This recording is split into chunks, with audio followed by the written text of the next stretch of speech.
Alors, à propos de parents, vous savez quoi? Freud aurait répondu à l'une de ses patientes qui lui demandait comment être une bonne mère. Quoi que vous fassiez, vous ferez mal. Alors, je sais pas, je pense qu'il a raison. Il n'y a pas un parent qui échappe aux reproches de ses enfants. Enfin, je sais pas pour vous en tout cas. Moi, les miens, ils ont reçu. Mais d'où ça vient cette idée d'honorer ses parents? Alors, c'est dans la Bible, dans Exode au chapitre 20. Dieu, il a donné à Moïse 10 commandements. Alors, il lui a dit, tu n'auras pas d'autre Dieu que moi, tu ne te feras pas d'idole, tu n'utiliseras pas le nom de l'Éternel, ton Dieu, pour tromper, et pense à observer le jour du repos. Et ensuite, au verset 12, vient le 4e commandement. Dieu dit, honore ton père et ta mère, afin que tes jours se prolongent dans le pays que l'Éternel, ton Dieu, te donne. Alors, si on regarde ces 10 commandements, c'est le premier commandement qui vient après ceux qui sont directement relatifs à Dieu, et c'est le seul qui est suivi d'une promesse. C'est pas rien quand même. Hein, ouais. Mais en fait, qu'est-ce que ça veut dire honorer? Alors, honorer, ça vient du grec timao, qui veut dire estimer, fixer la valeur, mettre à l'honneur. Alors, honorer ses parents, c'est leur donner leur juste importance, c'est avoir de la reconnaissance, c'est un petit peu grâce à eux qu'on est en vie, un tout petit peu. Waouh, c'est pas rien quand même d'honorer ses parents. Je sais pas si vous y arrivez. Il y a peut-être ici des parents qui sont fâchés avec leurs enfants ou des enfants qui sont fâchés avec leurs parents. Moi, ça m'arrive jamais, vous inquiétez pas. Mais sans vraiment être fâché, parfois, on est juste agacé ou on se dit des mots blessants. Alors, pourquoi c'est si difficile d'honorer ses parents? Je pense que c'est difficile, d'une part, parce que c'est pas toujours très naturel. En fait, c'est pas très, très naturel d'être reconnaissant dans une relation, surtout avec ses parents, de les mettre à l'honneur, et particulièrement quand on est persuadé qu'on a raison et que l'autre a tort. Et souvent, c'est même plus facile de répondre par des petites phrases du style bah, de toute façon, tu fais jamais d'efforts, tu prends jamais de nouvelles, alors déjà la dernière fois, c'est moi qui ai fait le premier pas. Et même si c'est pas toujours très constructif, c'est plus facile de dire ça que d'encourager l'autre, que de mettre son orgueil de côté et de dire bah d'accord, c'est pas grave, je passe au-dessus.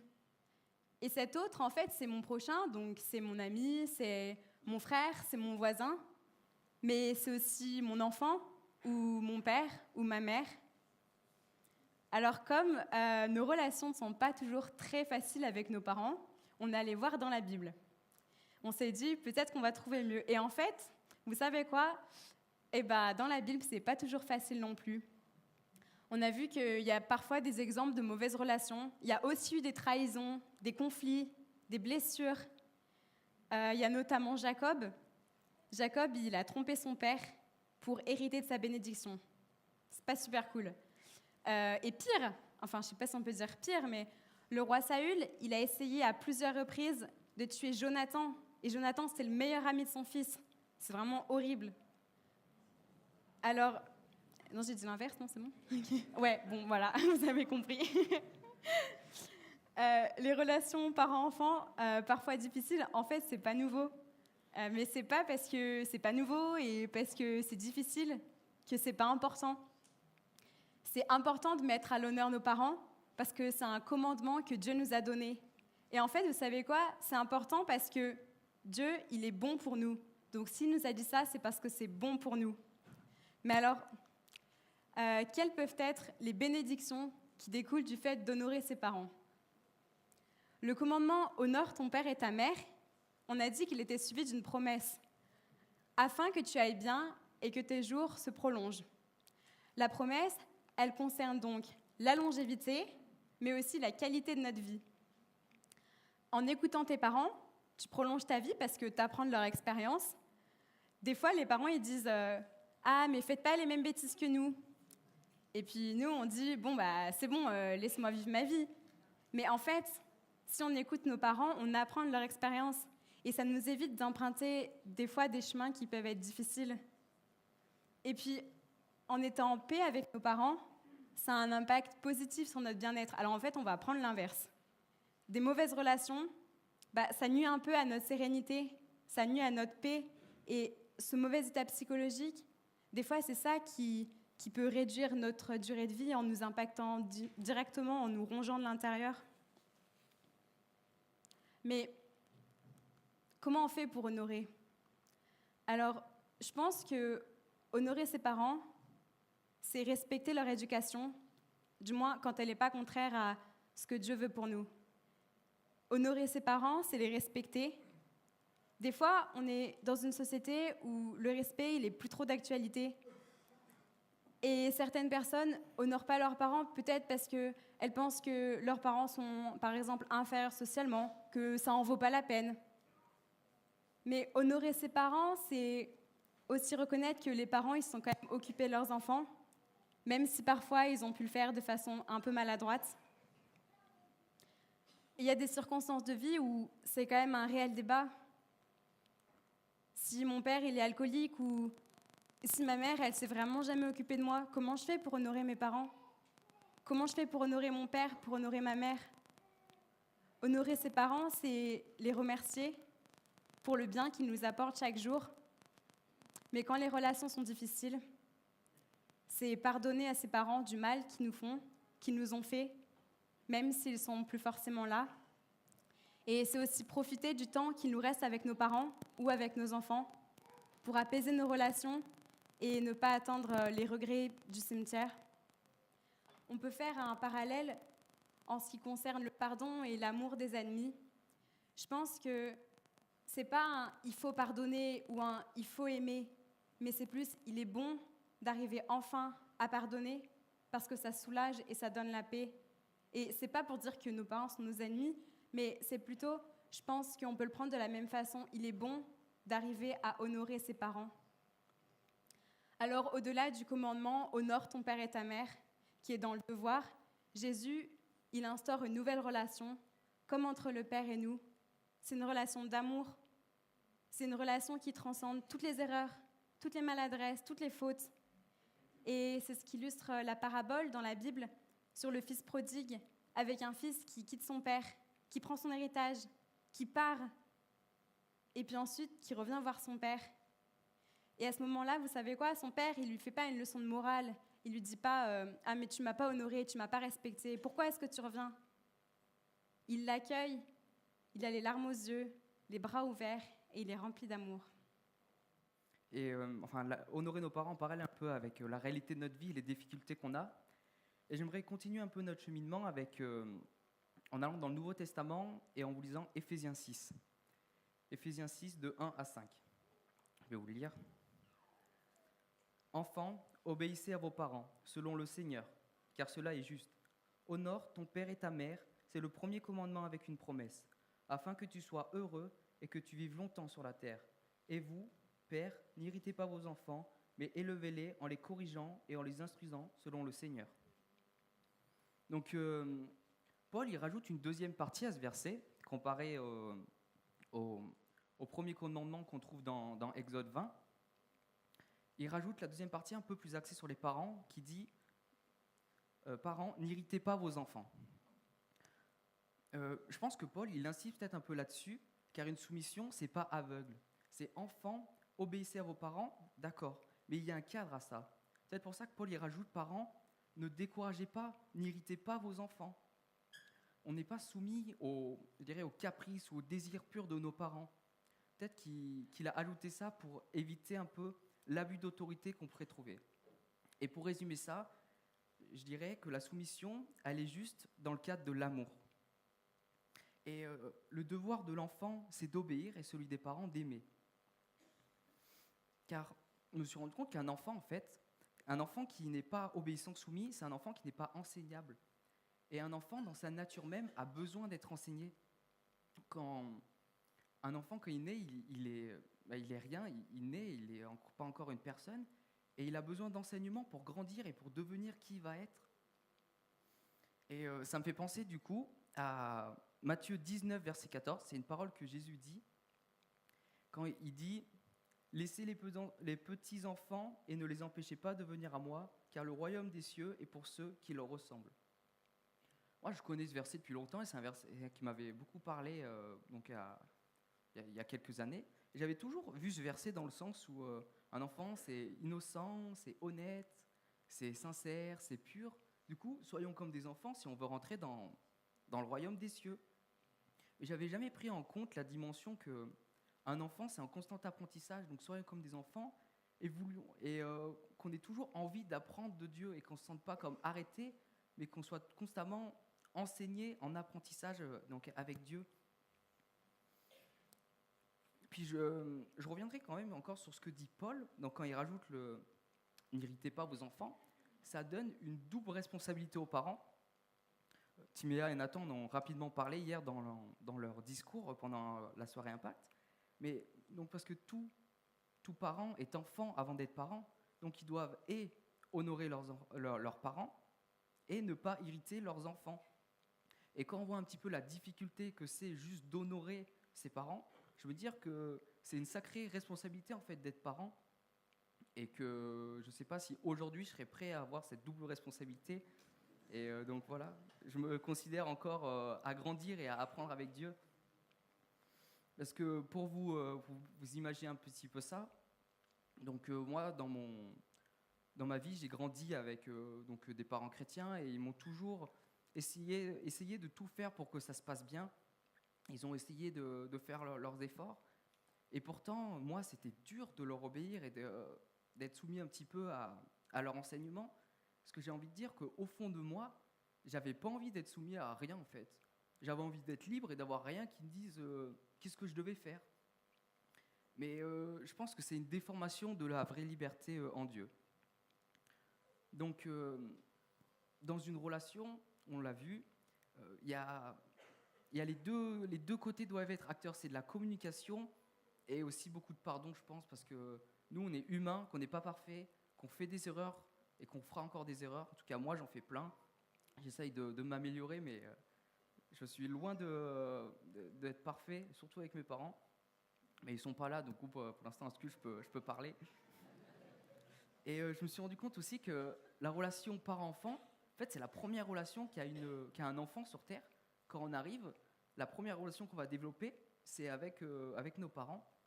Donc cette relation, elle est formatrice ou peut-être même destructrice, parce que nos premières expériences sont importantes et impactantes sur la personne qu'on est. Et quand je vois un petit peu donc, mes amis qui m'entourent, je suis en 2e année d'UT, donc voilà, les gens qui m'entourent, je vois qu'il y a encore il y en a beaucoup qui ont des problèmes de relation un petit peu avec leur famille, avec leurs parents. Et donc je me dis il doit manquer de quelque chose, peut-être de pardon, peut-être de communication, je ne sais pas, mais il y a quelque chose peut-être qui manque.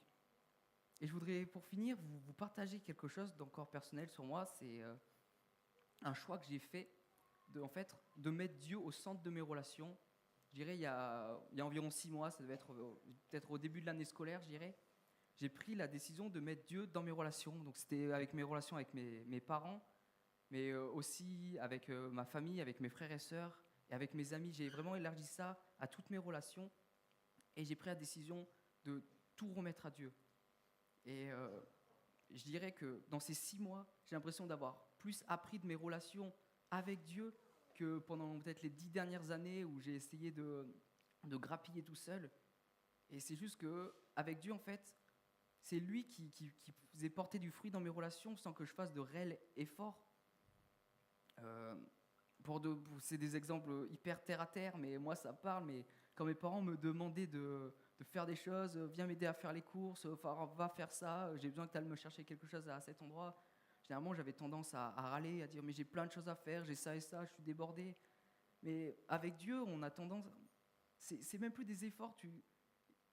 Il fait grandir ta relation presque sans que je fasse de vrai effort. Mais juste ce que je voulais partager, c'est que Dieu, et que quand on lui remet les rênes, il fait juste des trucs fabuleux. Et je suis tellement content d'avoir pu vivre ça et puis avec lui. Donc voilà, c'était ça. Les enfants sont des exemples. Enfin bon, d'abord c'est Jésus qui nous l'a partagé, il nous a dit laissez les enfants venir à moi. Mais comme il vient nous l'a rappeler, les enfants sont des exemples, entre autres parce qu'ils sont en constant apprentissage. parce qu'ils ont une faculté de juste se laisser apprendre, d'imiter. Enfin, moi, vraiment, ils m'impressionnent. Je ne sais pas s'il y en a là, autres que des enfants dans la salle, qui, sur les 2 dernières années, ont appris à marcher, à créer des relations, à être un peu autonome, juste à apprendre. Non, c'est bon? Ok, on est pas mal. Et vraiment, c'est une faculté que les enfants ont à apprendre. Et c'est quelque chose qui m'impressionne. Et je pense que c'est quelque chose qu'on est appelé à faire, peu importe notre âge. Et du coup, oui, l'adulte, selon moi, Jésus l'appelle aussi à être un enfant. Il appelle à être un enfant parce que l'adulte a besoin d'apprendre. L'adulte n'est jamais parfait non plus. Et, mais je pense que Jésus aussi nous appelle tous à être des enfants parce qu'en plus d'avoir nos parents sur terre, on a Dieu, et Dieu c'est notre Père dans les cieux. Et il nous aime d'un amour si grand que parfois c'est juste incompréhensible. Mais c'est le Père parfait. C'est vraiment un exemple de Père. C'est le Père universel. C'est le Père aimant. C'est le perfect. C'est bon?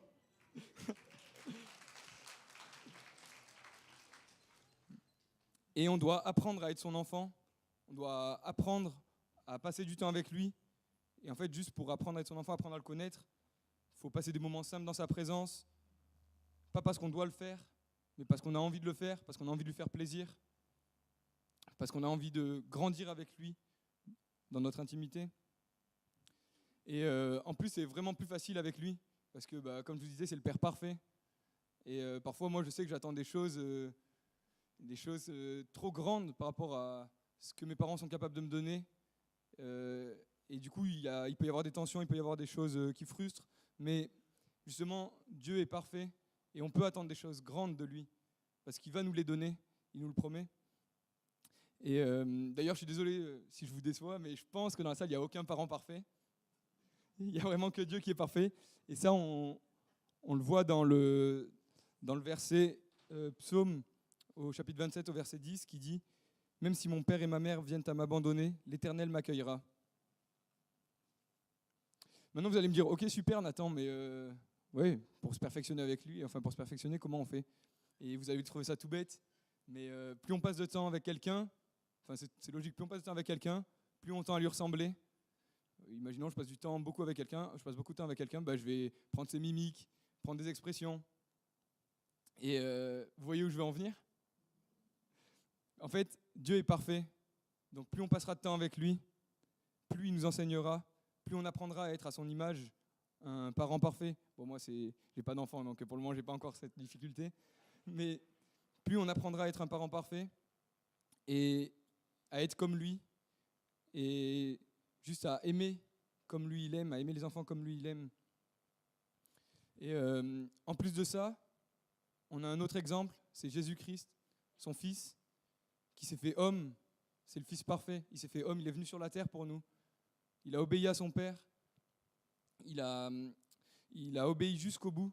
Malgré la souffrance, il est allé jusqu'à la croix pour nous, en prenant nos péchés. Il a suivi les plans de son Père, il a honoré son Père tout le long où il était sur la terre, en parlant bien de lui, en apprenant de lui, en passant des temps avec lui. Et en fait, on a juste à apprendre de ses actes aussi, apprendre de ce qu'il a fait, de ce qu'il a dit, et de son obéissance. Donc on a vraiment l'exemple du Père parfait qui est Dieu, qui nous apprend à aimer les enfants, à aimer ses enfants, à ne pas les irriter. On a l'exemple aussi du Fils parfait qui est Jésus-Christ et qui nous apprend à honorer nos parents. Et vous allez me dire, ok, ouais, alors très bien, super, mais eux ils étaient parfaits et nous on l'est pas. Moi je le suis pas, moi le premier, je suis pas parfait. Mais c'est vrai, c'est du travail, c'est du temps investi avec lui, dans sa présence, dans les relations, dans les moments qu'on passe avec lui, parce qu'on a besoin d'être changé dans nos imperfections, on a besoin d'être transformé. Mais ça, Dieu nous le promet. Dieu nous promet de nous transformer, nous aider à faire ressortir du bien, à ce qu'on soit des enfants parfaits, des parents, enfin qui tendent en tout cas à être parfaits, des parents qui tendent à être parfaits, qui tendent à lui ressembler. Et pour ça, le Seigneur, il nous donne son Saint-Esprit, et son Saint-Esprit est là pour nous enseigner aussi. Et on le voit on a besoin de faire mûrir les fruits du Saint-Esprit en nous. Et ça, il a prévu de le faire. C'est une promesse aussi de Dieu. Les fruits qu'on trouve dans Galates 5, au verset 22 et 23, qui sont l'amour, la joie, la paix, la bienveillance, la bonté, la patience, la fidélité, la douceur et la maîtrise de soi. Et ces fruits, on en a besoin dans nos relations. On en a besoin. Donc on peut juste aussi continuer de demander à Dieu de faire mûrir ces fruits en nous. Mais il va le faire. Il faut aussi garder confiance en lui. Parce qu'il va le faire et on le croit. Et il va le faire, certes, selon son temps, qui n'est pas le nôtre. Parfois, ça va être plus long, ça va être plus compliqué. Enfin, on va dire, mais ouais, fais quelque chose maintenant. Non, c'est son temps et c'est le meilleur. C'est sa volonté, c'est la meilleure.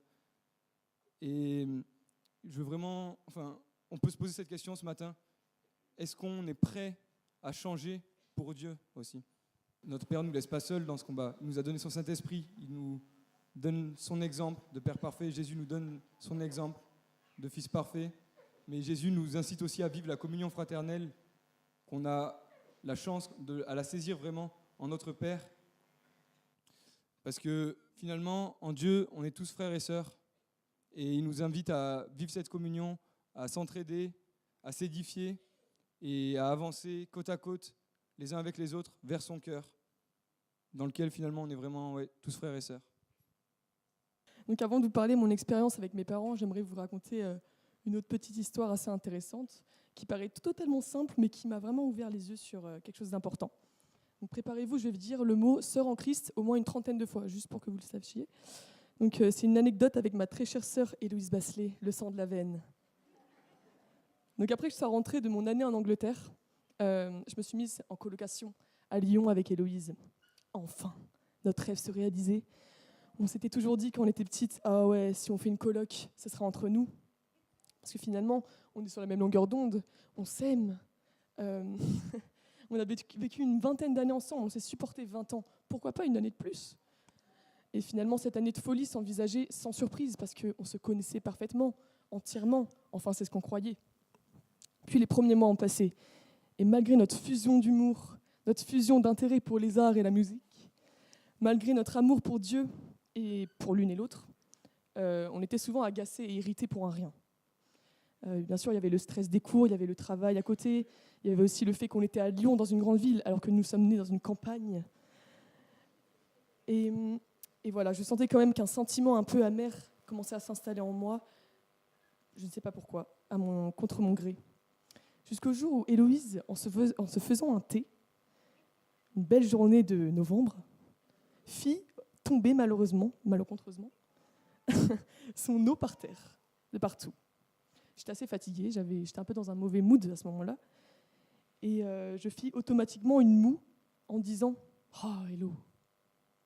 À quoi elle me répondit « Elsa. » Elsa, sincèrement, dis-moi, est-ce que tu aurais réagi comme ça avec notre sœur en Christ, Sophie, une grande amie? En une fraction de seconde, quelque chose se brisait en moi. Non, je n'aurais jamais, au grand jamais, réagi de telle sorte avec Sophie. C'est mon amie, en plus, ma sœur en Christ. Au contraire, j'aurais explosé de rire, je serais allée chercher du sopalin, j'aurais nettoyé à sa place même. Surtout que je suis extrêmement maladroite moi-même, donc quel culot j'ai eu de te faire cette réflexion. C'est l'œil, c'est la paille, la poutre, tout ça. Et je crois que dans mon lit, le soir, j'ai cogité vraiment. J'ai repensé à ma vie, de mon enfance jusqu'à aujourd'hui, où je revoyais mes multiples réactions face à différentes situations dans ma famille. Héloïse était elle aussi ma sœur en Christ. Qu'est-ce qui faisait que je ne réagissais pas de la même manière avec elle? C'est donc là, grâce à de l'eau sur un sol, que je compris que mes parents étaient eux aussi mes frères et sœurs en Christ. Aïe! Il est où Damien? Je sais pas, je le vois pas. Il n'y a pas ma mère, elle est après dans l'autre culte. La plupart de vous connaissez Damien et Anne-Lorraine Basselet, et je suis absolument bénie de les avoir comme parents. Mais si mes parents sont mes frères et sœurs en Christ, ça veut dire qu'ils sont aussi mes prochains. Alors tous les versets sur donner sa vie pour son prochain, aimer son prochain comme soi-même, les considérer comme supérieurs à nous-mêmes, me vinrent en tête, dont Éphésiens 1:2, qui dit « En toute humilité et douceur, avec patience, supportez-vous les uns les autres dans l'amour. » Les uns les autres, c'est donc vous, c'est mes frères et sœurs en Christ, c'est mes amis, mais mes parents inclus. Ce fut une grosse claque pour moi. Ce qui est complètement fou, c'est que les personnes les plus proches de nous, nos premiers prochains finalement, deviennent les gens avec qui on se permet de se relâcher, on se permet de faire moins d'efforts quant à la recherche des vertus, quant à notre comportement, Nous savons qu'ils nous aimeront quoi qu'il arrive après tout. Ils resteront avec nous toute notre vie. C'est pourquoi la pression d'être sous notre plus beau jour et de ressembler le plus à Jésus s'efface subtilement. Pourtant, Paul nous dit qu'il n'y a ni homme ni femme, ni juif ni grec, ni esclave ni libre, et on pourrait rajouter ni parents ni enfants, car tous vous êtes un en Jésus-Christ. Dans Galates 3,28. Finalement, nous avons tous le même âge dans le royaume de Dieu. Peut-être que, papa, tu as 20 ans dans le royaume de Dieu. Qui sait? Amen. Finalement, Dieu nous demande tous d'être ses enfants. Jésus dira même dans Matthieu 12,46 des mots qui m'ont beaucoup impacté et même ils m'ont vraiment fait rire quand même. Jésus parlait encore à la foule. Sa mère et ses frères qui étaient dehors cherchaient à lui parler. Quelqu'un lui dit « Ta mère et tes frères sont dehors et cherchent à te parler. » Mais Jésus répondit « Qui est ma mère et qui sont mes frères ?» Puis il tendit la main vers ses disciples et dit « Voici ma mère et voici mes frères. En effet, celui qui fait la volonté de mon Père céleste, celui-là est mon frère, ma sœur, ma mère. » Waouh, si j'étais Marie, je l'aurais un peu mal pris, perso. Parce que ce n'est pas ses disciples qui l'ont mis au monde, qui ont dû accoucher dans une étable et fuir les menaces de mort d'Hérode à cause de lui. Mais Jésus nous rend compte de quelque chose d'extrêmement important. Nous sommes tous une famille, frères et sœurs de sang, mais en premier lieu, frères et sœurs en Christ. Tout le monde est fils ou fille de quelqu'un. Et toujours la Bible nous ramène à ce modèle familial. Dieu est Père, Jésus est le Fils. Nous sommes appelés enfants de Dieu, donc nous sommes tous frères et sœurs en Christ. Être chrétien, c'est faire partie d'une famille, celle de Dieu. J'aime vraiment la communion fraternelle, je trouve ça extrêmement magnifique. Je trouve que cette création est indispensable aussi dans la vie d'un chrétien. Et je me souviens que durant cette année de colocation avec ma sœur, je la cherchais constamment de partout. Dans les églises, dans les groupes de maison, à Lyon, dans d'autres villes même. Mais finalement, elle se trouvait déjà au 1 allée des Tournesols, 2620 Montpellier, dans ma petite maison de campagne avec mes parents. Je ne veux en aucun cas dire que nos parents n'ont pas cette posture d'autorité qu'ils reçoivent en nous mettant au monde. Bien sûr, justement, c'est pour ça que nous devons les honorer et les respecter, parce que ce sont nos parents avant tout. Mais comprenons que nos parents sont humains. Ils ont leurs combats, leurs inquiétudes, ils ont leur manque de confiance en eux. Ils sont toujours en chemin et ont acquis de l'expérience. Même s'ils ont vécu plus que nous, la course n'est pas finie. Ils sont en cheminement comme nous, comme le serait notre frère ou notre sœur à côté de nous. Donc qu'est-ce qui m'a permis cette révélation du cœur par la suite? Même si je ne suis pas l'enfant exemplaire, au contraire, demandez-leur si vous voulez, j'essaie de les considérer comme mes frères et sœurs en Christ, en agissant avec eux comme j'aurais agi avec mes frères et sœurs en Christ, avec les autres, en plus de les considérer comme mes parents. Je m'exerce à les bénir, à les comprendre, à les considérer comme mes amis et mes compagnons de foi, car finalement nous courons tous la même course, nous courons tous vers les yeux de Jésus-Christ. Donc autant courir avec fraternité, avec solidarité, avec amour, et autant apprendre à aimer mes parents d'un amour christique plutôt que terrestre.